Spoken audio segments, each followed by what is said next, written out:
Imagine your man, right, is on TikTok, and in her profile name, she's got Margaret TPR Joyce or something. Do you understand what TPR represents? To use in your little mind, it represents this movement, faith, all this stuff, doesn't it? To people on the outside, it represents a fraud, it represents a gangster, it represents a criminal with access to firearms and drugs and will use them if he's got to. That's what TPR represents. It's no big positive community. Why? Because the leader of it is an organised crime group member that continues today to send firearms, drugs and other things to Britain from Spain. That's why he's there. He's a cog in a system. He will sit in that villa for a month with 500k of white in the kitchen waiting to be shipped all over Spain. That's what he does. And he'll get a little $3,000 for sitting in there and get his wage paid and get his bills paid. So what they do, use people in TPR are enabling this. There's another thing that you're enabling as well. That cunt's got a lot of victims. That created all sorts of victims all his fucking life. I know I've created victims and it must do my victims head in when I'm on here. But his victims are different. His victims haven't had justice. So his presence on social media is like an intimidation factor. So when he's on screens waving guns round, thinking he's big and hard, and you're thinking, why is he doing this? Why is he walking past there, loading a gun while Dave's doing a live? What was the, you know, why have you done that? This is why he does shit like that. Because he's got boys and girls from the city of Liverpool that he's took to these horrendous fucking parties. And when these victims, some have killed themselves by accident, when these victims are watching social media and seeing shithead with a gun, what do you think it's doing? It's making that victim, again, re-establish, don't go to the police. Don't open your mouth about this shit, because look, he's got guns, he's got this, he's this gangman. And that's what he does. Whether you like that or not, he's intimidating witnesses on a regular fucking basis. And I'm talking about victims that can't come clean and seek help. They can't come out and explain the traumatic events they've gone through. They've got to cover it with substances, cocaine, drink, weed. He's a fucking scumbag, mate, honest to God. I want to get my hands on him more for what he's done to them young lads and girls in the city of Liverpool, more than what he's done to me. Honest. I'll shut up about it anyway.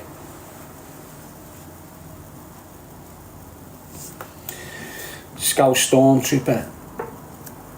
I don't need to mention his name. The minute you mention the name, he's got an angle to shut your profile down. That's why he sends all yous in. Get him to say my name, get him to say my name, get him to say my name. No, you little rat. Your time is up. Your time is up. You've only got Tintin. Trust me, he's going to leave your side soon.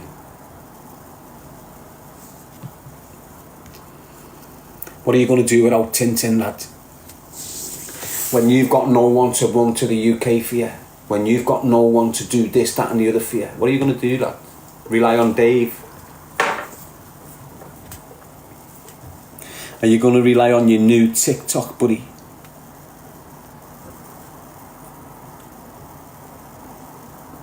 Hey, think about it like that. Look, I'll give it a couple of more minutes and then that's it. He sits there like this big gang member. Now he's affiliated to organised crime groups, definitely. Guns, drugs, ships are all over the gap. But the way he's projecting himself is like he's got these naughty people around him. like he's got 5 Darren G's around the corner from him. He hasn't. He's got social media friends. He's got no Liverpool friends other than Tintin and another little helmet that just wants to get famous. Do you understand what I'm saying?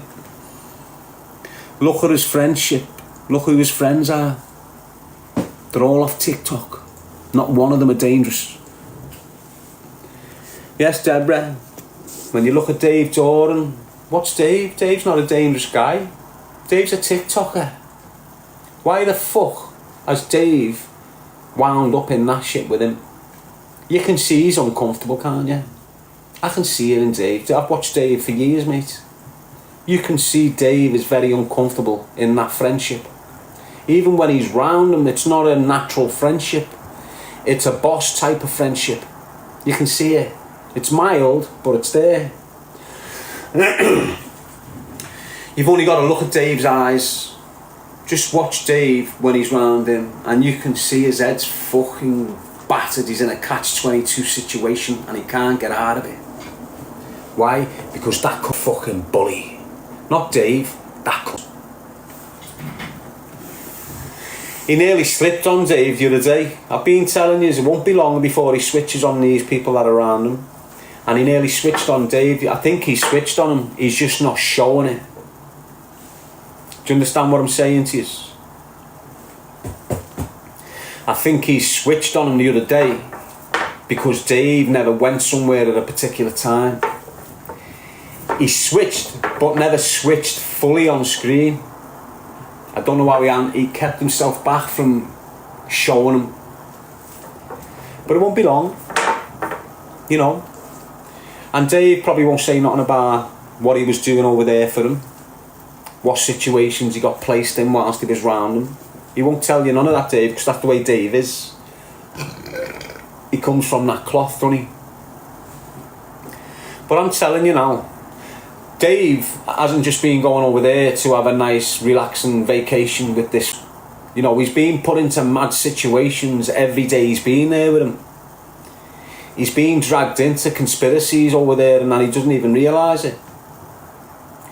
You see him screaming with guns in his hand and social media and coming back to the UK and all this. Feds are all over him. He's got a squad on him there where he's living. Anyone that interacts with him and associates with him flies in the country, flies out the country after meeting him. They've got a squad on him. Why? Because he distributes firearms, he distributes Class A drugs, and they know that in Europe and they know that here. So when he's got people like Dave Darren flying in for 24 hours and then flying right back out, he's got a major squad on him. Now I'm not saying Dave's into anything criminal, but he's got a lot of criminal associates. And when he's coming back from stepping into that operation in Spain, so there's an observation set up on the rat. There's cameras, listening devices. It's all there, he just doesn't know it yet, alright? When Dave comes into this picture, comes onto the camera, comes into this villa that's under observation, sits there with this gangster that's under observation by the National Crime Agency or someone. The minute he leaves, feds want to know who he is. Who's he? What's his name? What's his identity? Where's he staying? So they go in on him. Now if they're seeing Dave fly into that villa 3 times a month and then fly back out within 24 hours, in their fucking mind, what do you think they're thinking? In the feds' mind, what do you think they're thinking? Dave's bang at it, he must be the contact in the UK. So what they do, bang, they put a squad on Dave. Dave lands back in the UK, not aware he's bang on because of that fucking rat's made him bang on. He's just doing his thing, but now he's going to mix with my man, who's doing his little thing down there somewhere. Now Dave, the observation on Dave's just gone to his mates that he's been mates with for years, thinking nothing of it. But the observation he's got on him because of the stalker and the firearms, that same observation is now watching Dave's mate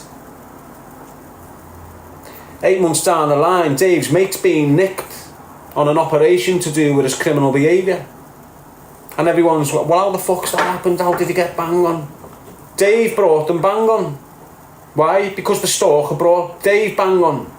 And now who Dave's associating with in this country is bang on. It's the way it is.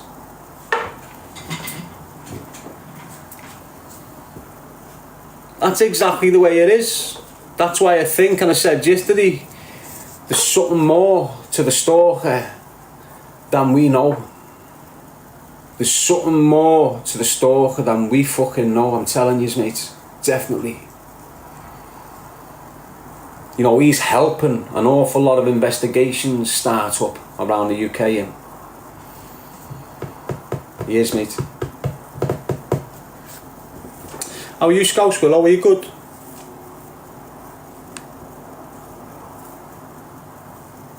Make your bronze. Yeah, so look.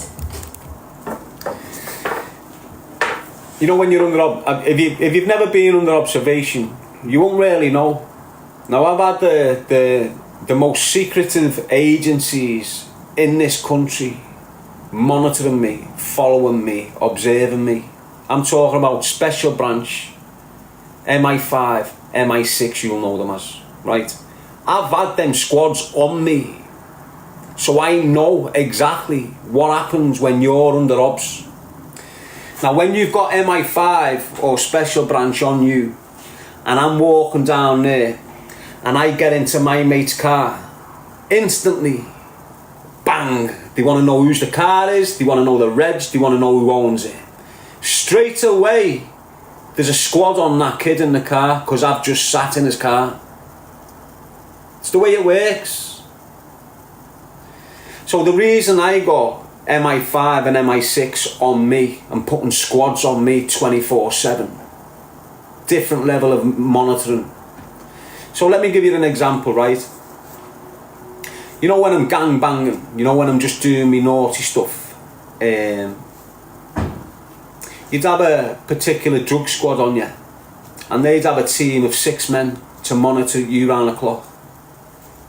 They'll follow you, they'll try and locate your stash, they'll try and locate where your bear lives, where you park your cars, all this sort of shit. They'll observe you for months doing this.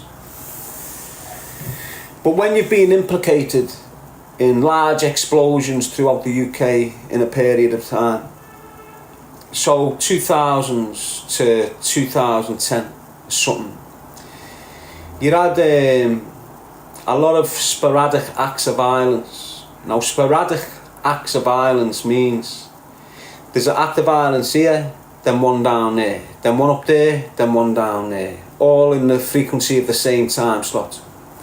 Now, that's sporadic acts of violence.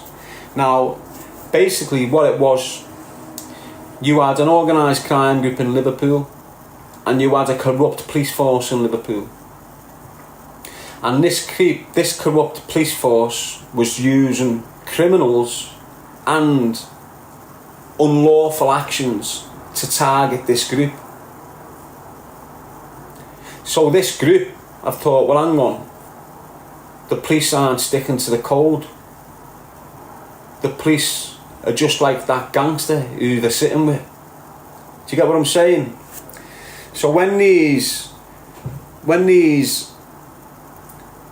drug dealers and these local policing teams start attacking that one little group of people, that one little group of people said, fuck yous, let's get it on. That one little group of people said, fuck yous, the police, we're not scared of yous. You want to treat us and behave like gangsters, you will be treated and attacked like gangsters. So this little clique went out of their little way and started creating IEDs, improvised explosion devices, okay? And in the city of Liverpool,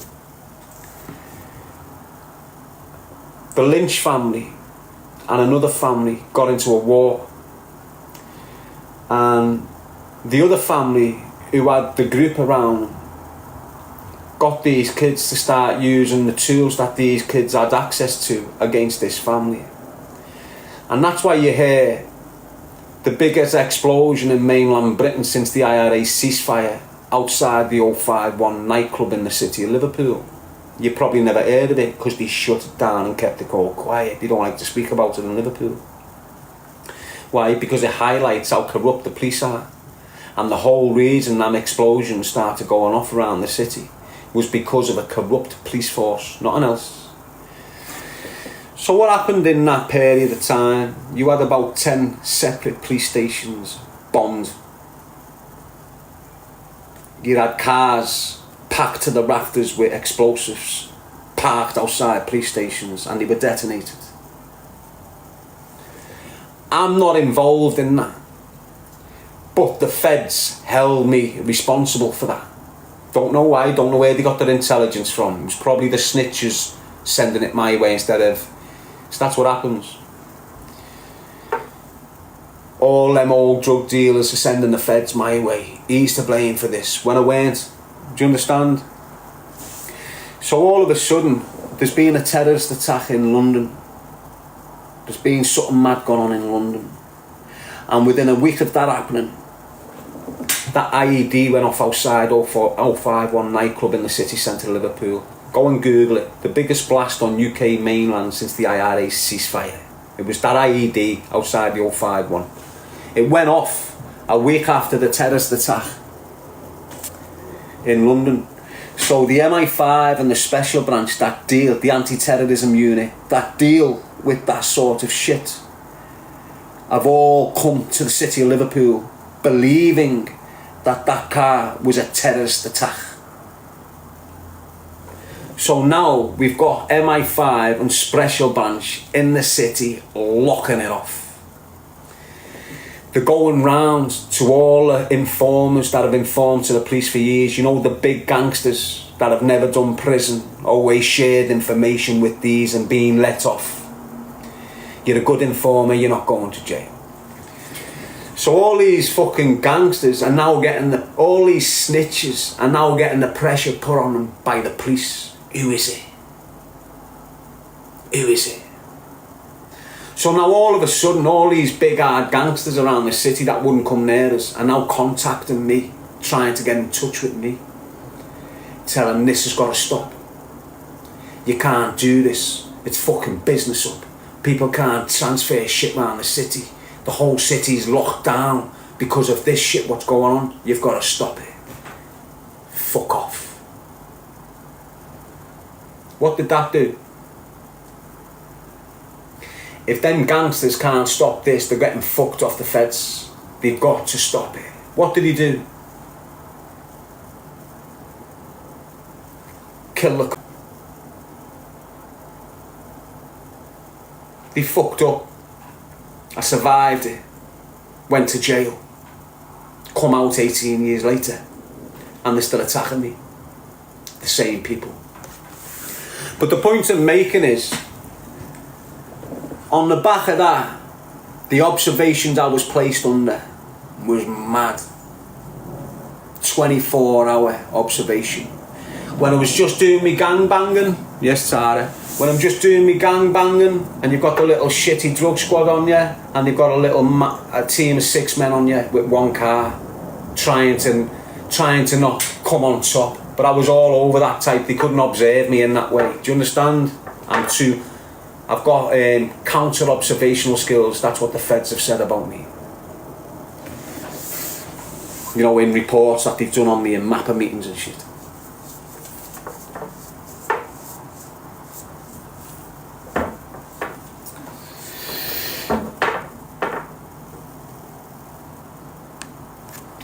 So with the little shitty drug dealing operation, you got 6 feds and a car. This operation, there's like 32-man squad and 6 cars on me. So when we're getting followed by the drug squad, we're driving down the road, you look in the mirror, last 3 on the reg, it's that jack car behind us, lad. Gone. They'd have the same jack car scanning everywhere looking for you, trying to find you and get back on you. Do you understand what I'm saying? With this firm, ATU, anti-terrorism unit, with that firm, next level. So when we're in a car going our place, we look in the mirror, we get on the car, there's a jack car behind us, brand new one, but you can tell we're on it, we're not stupid. Here's a Fed. And he'll know that we're on him by the recording in the car. We don't know there's a recording in the car, okay? But what we're talking about when we're in the car is getting monitored. So when we've got this anti-terrorism fucking Fed following us, and we say there's a Fed in that car, it'll pull off automatically, do the next right, and disappear. And we'll think we've lost it, but we haven't. There's another car behind it, right on us. The first car that we've exposed, who's turned off, he's turned off, parked that car up, got into another car, and then caught back up with the other cars and got behind them. So now we're getting on the next car, this number 2 car, going, he's a Fed, lose him. But then we've got another car on us. And then when we're pulling, going back to our estate, there's an old woman at the bus stop. An old woman with a walking stick at the bus stop. And where our house is situated, you can look out the window and see the bus stop. And they had 2 or 3 old people monitoring my house from different angles. So the bus stop on Robson Street, which could see the opening to our front door, they put a Fed there that was about 65 years old, blonde, grey curly hair, glass, an old woman. That's what she looked like. And the buses come every 5 minutes. So while I'm on this, I'm counter-observations, counter-intelligence, I've done all this all my life. Do you understand what I'm saying? The Feds know I'm like that. So I'm watching this weird situation. I've never seen a woman stood at that bus stop for 2 or 3 hours all day. Buses come there every 5-10 minutes. So now I've got my binoculars out in my bedroom and I can see the bus stop clearly, and I'm watching this woman, this old woman. And a bus has come and she hasn't got on it. A bus has come, she hasn't got on it. Another bus has come, she hasn't got on it. So I'm okay then. If that is a Fed, where's the protection if shit goes wrong? So I start scanning, around the bus stop. And what you'll get a little white combi van with a man sitting in it with a British Gas uniform on, with a laptop on his fucking lap. And you're walking past him and you think, wonder what he's doing. And he's blagging you he's working. He's a Fed protecting another Fed that's on observation duties.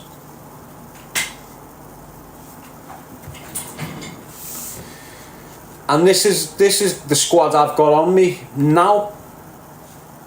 I've got the same squad on me now.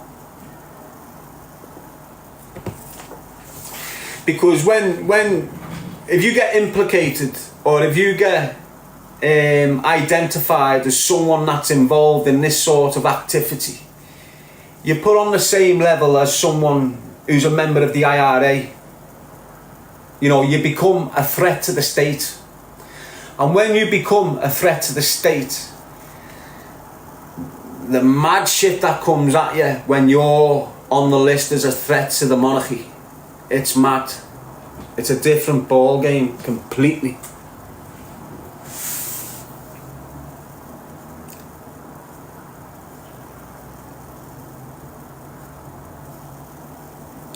So when you hear me sometimes, I'll come through your door and rid your family. The police know I'll do it. They know I'll do that. Do you understand what I'm saying?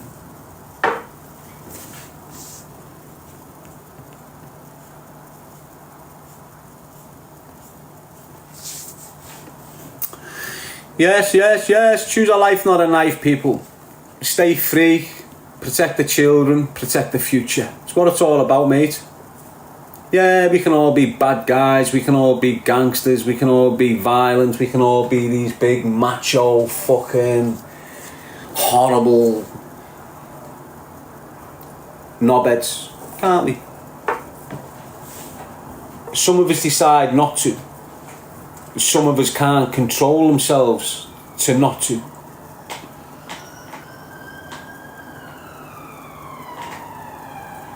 So if you've got a violent man that's not in control of emotions, and then you've got a violent man that's truly in control of his emotions, who's more dangerous?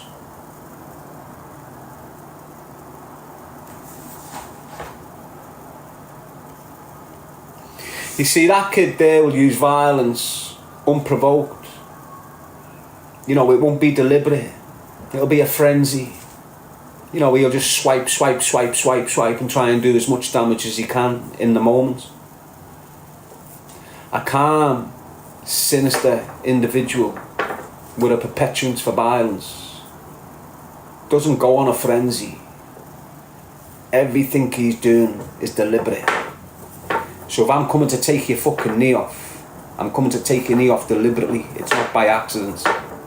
If I'm coming to snap your back, I'm coming to snap your back. It won't be by accident. If I'm coming to rip your face to pieces, I will rip your face to pieces. It won't be a frenzy, or I've just cut him because I swung at him. You know, I'll be removing the face skin off your fucking face. All by choice, of course. You know, I'm telling you what I could do and decide not to do. The point I'm making is, there's people that could never do that, but they don't decide to do it. It just happens. Do you understand what I mean? Why didn't you fight Sam Walker, says Cornelius. Well, look at the state here, lad. Get out of it, lads. You're old news. Go down there and smoke your biffers, lad. Are you controlling a demon inside, says world's strongest roofer.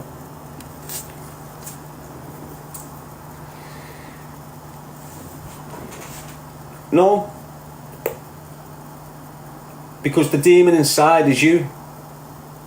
So you're not controlling the demon inside, you're controlling yourself. We're all good and evil, mate. So that the good ones don't use evil. The bad ones use evil. You've all got it. As a man, you've got it. You know you have, mate. You know them sick thoughts you've had in your brain, don't you? You know you've got that evil streak within. Every man has. Yes, Leela. Manny on the map. Shoulder colder. I'm sound, lad. You've raised your strength, can be used for good. That's it, Stephen. Look, I'm not a immature, uncontrollable young child no more. I haven't been like that for years and years and years, since the age of 19 or something.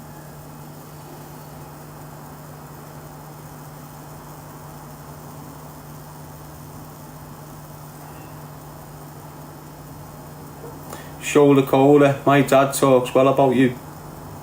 I'll tell him thanks, mate. There'll be loads of Scousers, loads of Manchester men, loads of men that's met me in my life, whether it's in the care system, the prison system, or just out and about. And they'll all have different opinions, but the majority of them will come with the same opinion. He's a good fucking man, Darren.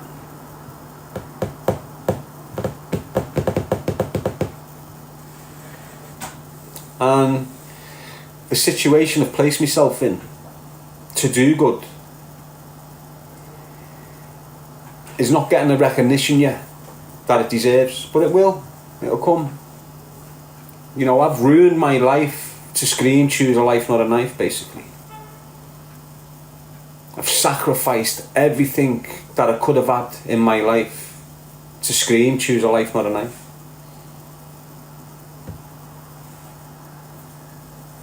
I'm in supported accommodation now because of the message. I've had 3 serious attempts on my life with firearms since 2018 because of my message.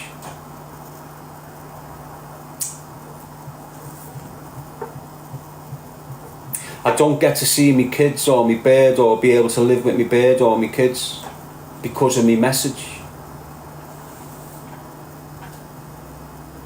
All them organised crime groups that are targeting me, the majority of them are targeting me because of me message. It's been very sacrificial, mate. Very sacrificial. I've been homeless because of this message. I've nearly killed myself multiple times because of this message.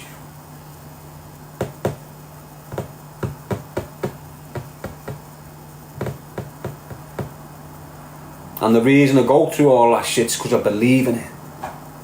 I believe it makes the difference. I believe I'm stopping young lads going into prison, getting life off, getting shot dead. I really believe I'm doing that. Not me, the message. I'm just the deliverer. I just deliver a message that's come from nowhere and is very, very fucking powerful.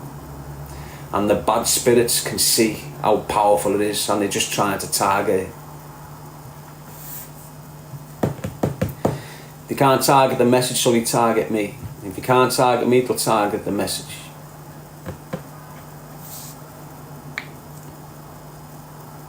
So that's what you will have seen. When they realised all the personal insults over the last 12 weeks weren't getting to me, you see the stalkers start focusing on the message again, don't you? Know what I mean?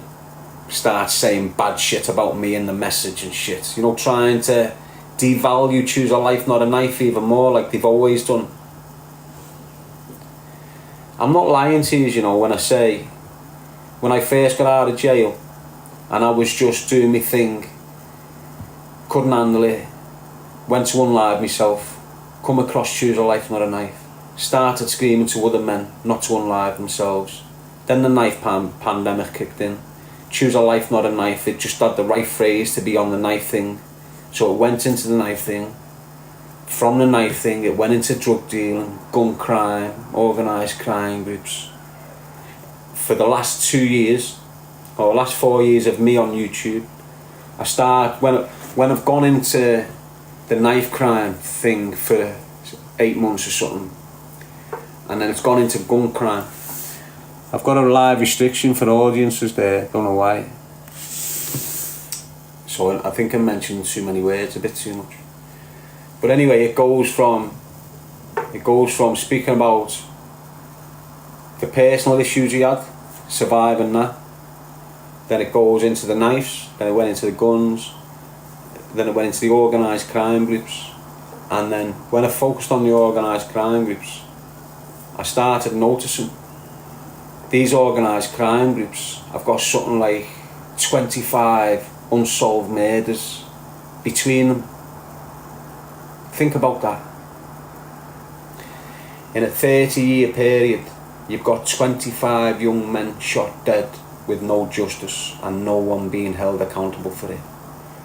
You've got 25 families destroyed.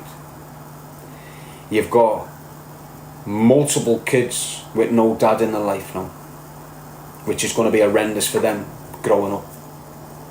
So I started going on to unsolved murders, and I'd spend a little 3 weeks on, you know, loads of different lads, and I'd go in, research, get all the facts, all the details, and then I'd use my context to see who's responsible for this shit. Who's the gunman in that one? Who's the gunman in that one? And I'm getting all the intel back. And then I'm going on to social media on YouTube and saying, this murder of Lewis, kid from the South End, got blasted to fuck. His dad's a decent man. And I'm not just picking these murders up because of who they are or what they are. I'm picking them up because they're unsolved. I don't give a fuck about family members. I don't give a fuck about this. I'm just trying to raise awareness surrounding this murder so the family can get some fucking sort of closure. You know what it's like if you lose a son and you haven't had the closure. I've seen it. I've seen it when Craig was shot dead. And if his mum never got the closure that she got because of me, she would have ended up killing herself. Do you understand what I'm saying? So I started focusing on these unsolved murders, and then started speaking about these dangerous gunmen in the city who were responsible for it. Because I'm speaking about 4 gunmen responsible for them 25 murders. Now, if I was running around the city of Liverpool with a knife, killing 3 people or more, I'd be classed as a serial killer. Okay? Doesn't matter where you are in the world, if you've got more than a body count of 3 and you're using blunt instruments or knives, they'll class you as a serial killer. But if you've got a gangbanger in the city of Liverpool that's dropped 5 bodies, they're not classing him as a serial killer. Why not? Why aren't they putting that murderer in the same context as that murderer? What's the difference? Because they're part of a gang. Is that why they don't get called serial killers? So anyway, that's me now, screaming, hey you're murdering. You're responsible for killing him. Don't think you got away with it. I'm doing it blatant, not giving a fuck about them, because I know who they are. Anyone's dangerous with a gun. But if you put a gun into a dickhead's hand, he's dangerous. He's dangerous. Why? Because he hasn't got a clue what the fuck he's doing. But if you put the gun into a dangerous man's hand, his level of dangerousness is through the fucking roof, mate. So I'm screaming on all these murders. You know, there was things that the G family was getting blamed for. You know, the G's killed him, the G's killed him, the G's killed him. So I'm going at them as well. Okay, Jamie Starkey, let's do a thing on Jamie, because everyone in the city believed that we'd killed Jamie Starkey, and we just hadn't. But we're getting the attention off the feds. The people that had killed him were giving intelligence to the feds, which was implicating us in it. Do you get what I'm saying? So when I'm speaking about all these unsolved murders, the killers are still in Liverpool. For example, when I'm talking about Jamie Starkey, I'm talking about the lamb. When I'm talking about the lamb, I'm talking about the Kinahans. Do you understand what I'm saying?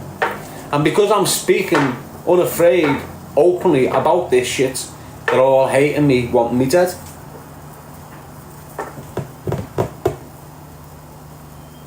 So that's what happened in 2018, just like in 2004, when all these explosions started going off around police stations and all these high-ranking gangsters from the city of Liverpool tried to tell us what to do and what not to do, and they got jogged on. To solve that, they needed me shot dead. So a lot of high-ranking gangsters in the city of Liverpool thrown a bit of dough in the same pot to get me killed off. They fucked up. They ended up killing an innocent 18-year-old kid and putting my brother in a coma. I survived. A month later, reacted in revenge and got myself 18 years. Come out 18 years later, start speaking about what I'm speaking about, choose a life not a knife, start speaking about these organised crime groups that's responsible for these murders. What did they try and do? Kill me. So in 2018, again, gunmen come to me ma's house. I'm about to get into a taxi. I come back from the taxi. The kid that set me up on the day, the kid who I believed was a family, you know, knew us all our lives, one of my older brother's best mates. So because of that connection, I trusted him. And he's been with me all day, and at a particular time, he's got me to me ma's. Now hindsight's a beautiful thing. If I would have got shot dead, I wouldn't be able to speak about this, and no one would. But I never got shot dead, so I can tell you what really fucking happened. Because I'm speaking about all these unsolved murders and I'm offending all these Kinahan cartel groups around the city, they want me dead. So they've used this little coke sniffing, crack smoking rat called Anthony Ferris to set me up. And he was a lifelong family friend, but he set me up. Don't give a shit what anyone says, he set me up that day. And this is how I know. So because they were shooting me and trying to get at me and do all mad shit, I was looking for somewhere to live away from my mother's house so I can stop the danger going to my ma's. So I found a place on County Road facing the McDonald's, which is a top floor flat. And I was going to move in there. And I needed someone to decorate it with me. So I offered this Ferris. Now he'd been with me a couple of days. And on this particular day when he said he's going to come down and help me paint and decorate this flat, for some reason it's a roasting hot day like today, but he's got a trackie on, a coat on, right up to his eyes, covered up fully. Why are you dressed like that? Don't want no one see me with you.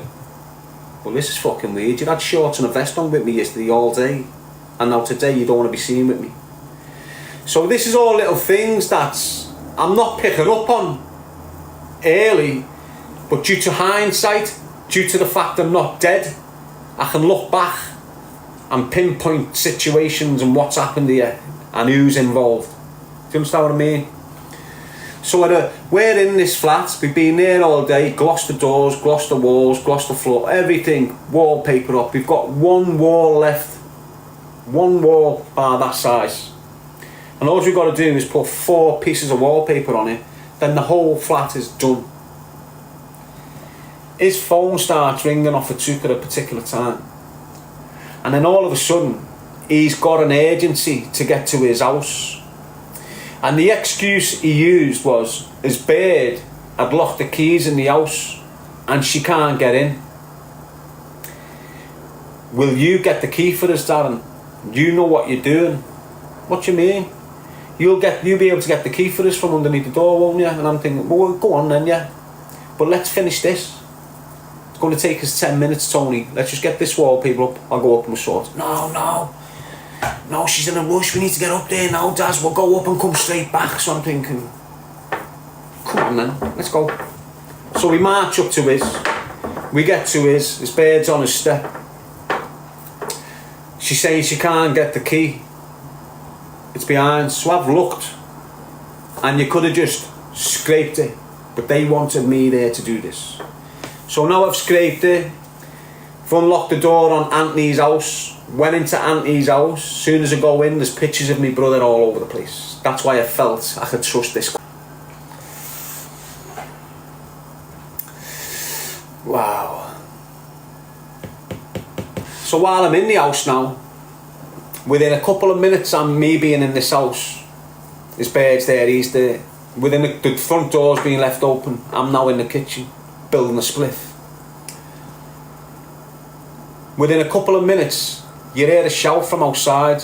Ferris! Ferris! Ferris comes, walks past me, goes outside, has a mumbled conversation with someone and comes back in.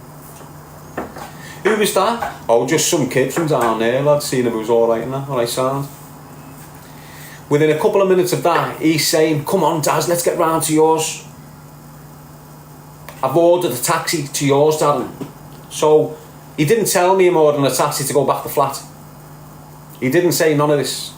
All he said is, I've ordered a taxi to yours, Daz. Come on, we need to go round to yours. So we've gone round to ours, to my mother's, from Anthony's house. Again, hindsight.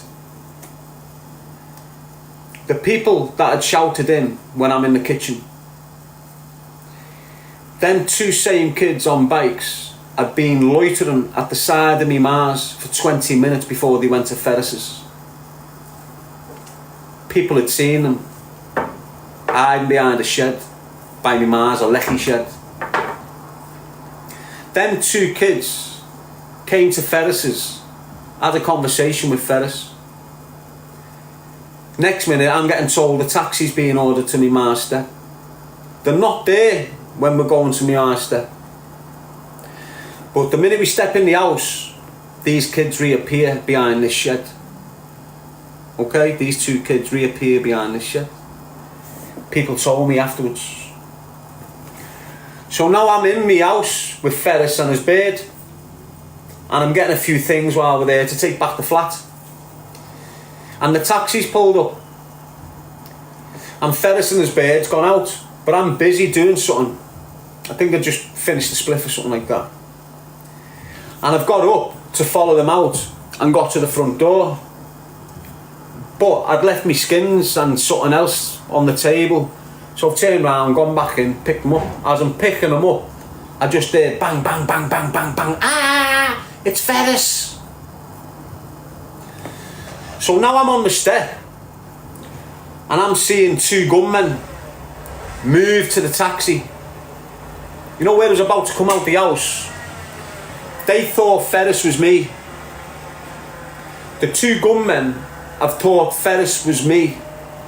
But because I'd turned round and gone back in for the skins and whatever else it was, when I've got back on the step, the gunmen have pounced on the taxi, the side where he got in. So now he's sat in the taxi and these two gunmen have come from nowhere and I'm watching it. And they've started banging at him. Lisa, his bird that sat next to them, doesn't scream or nothing.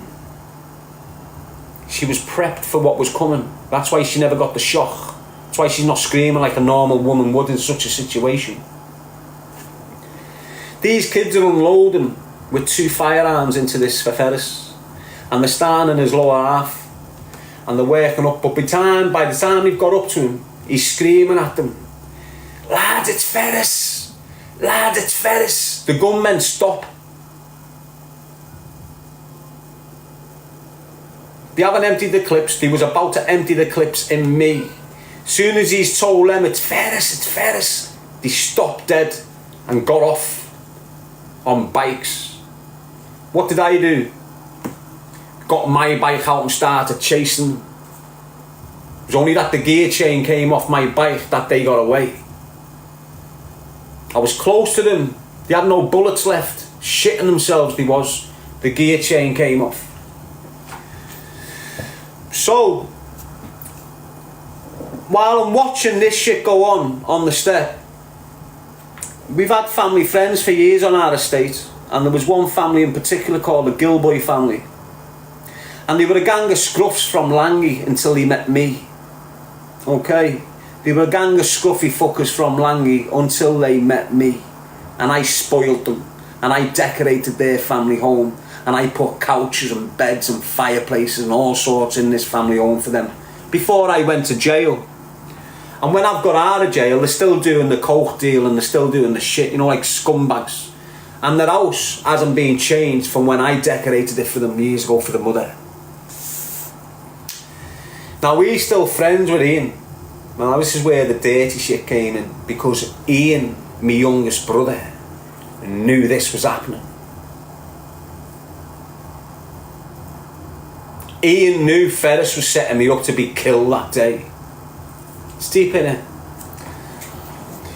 But while I'm on the step and all this shit's gone on, and I'm considering the Gilboy family my friends still, because I've looked after them even when I'm in jail, I'm looking after them with dough. Do you understand what I'm saying? So I'm expecting a friend to come out to their house and come over. So when this shit's happening, he, Jared, can know and see the shooting's happening. Now, what Jared should have done as a real genuine friend is come out of his house, come straight over to my step and say to me, "Darren, are you alright, lad? Where's your ma? Is everything okay in here?" What he done instead of that was looked out the window, hid, come down the stairs, opened his front door and slid along his wall, climbed over the fence of his garden and got off. Why? Why? They were all fucking in on it, and I don't give a shit what they say. The hindsight's a beautiful fucking thing.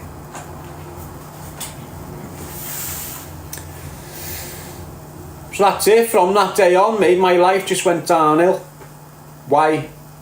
Because that shooting on my ma's step in March 2018, on the 17th of March 2018, ripped open the shooting from 2004. So the shooting in 2004 was horrendous. Horrendous. It was a war scene. I survived it. everyone else in the bus got hit. Everyone else in the car was bleeding and being hit by bullets. I survived it.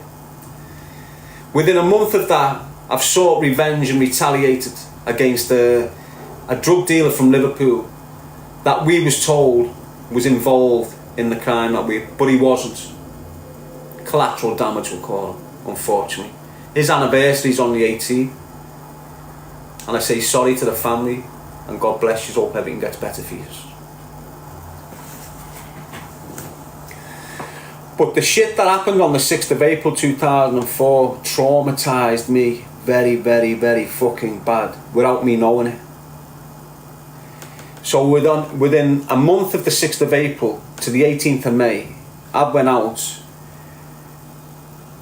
not understanding what the fuck I'm in, because I'm fucked off drugs, been smoking pure weed, paranoid, frustrated, need to put this to bed because I can't live like this. That's the attitude. So within a month, I've sought retaliation. Within 2 days of that incident, I've been arrested and placed on remand. So now I've gone into prison with that traumatic situation on me, but I can't be traumatized. I'm now in an environment where if you show weakness, you're getting destroyed. So I can't deal with the shit what's gone on where Craig and my brother's being put in a coma. I'm not allowed to because I'm in a mad environment. So as I'm going through my jail, I'm seeking, I'm seeking help with grief. I'm asking the prison system to help me with the grief shit and that. But they're not helping me. So I'm just having to cover it up. And as I'm going through my 18-year prison sentence, I'm just covering this trauma. And when I'm thinking I've dealt with it. I have little things about it, but nothing that can upset me or derail my day. So I'm thinking I've dealt with that shit. And then I get out, and the same firms that tried to get rid of me 15 years before, they're still trying to get rid of me now. So on the 18th of March, like I say, this shooting's happened. That shooting was, at that time, I didn't know that Ferris was a rat. I didn't know that this kid had set me up and got me here. So when he's being hit with these bullets, the guilt I had off when Craig was killed, all that guilt I've buried through my prison. When he's being shot up and he's next to me, it's made me think of Craig and how Craig lost his life, and the guilt just come back, flooding me with it. So now my PTSD's gone off and I didn't know. So since 2018 and that shooting, my trauma's been running wild. I've been PTSD'd up to fuck. But because I was always having to move and swap doctors and then the COVID and all this bullshit, I weren't diagnosed until 16 weeks ago. So when I'm dealing with PTSD in 18, if they would have got on me there and helped me there, it wouldn't have got this severe. So in 2018 I had PTSD, but I didn't know it. But it was only mild. Now, with all the shit that's gone on, the trolling, the attacks, the accusations against me, my character, it's all added to the PTSD and made it severe now. So now I'm diagnosed with extreme, severe PTSD. That's what they said. And extreme anxiety. So that's what I'm dealing with on a daily now. It's horrible, mate. And when you say me saying I'm fighting for my fucking life, I mean I'm fighting for my fucking life most nights.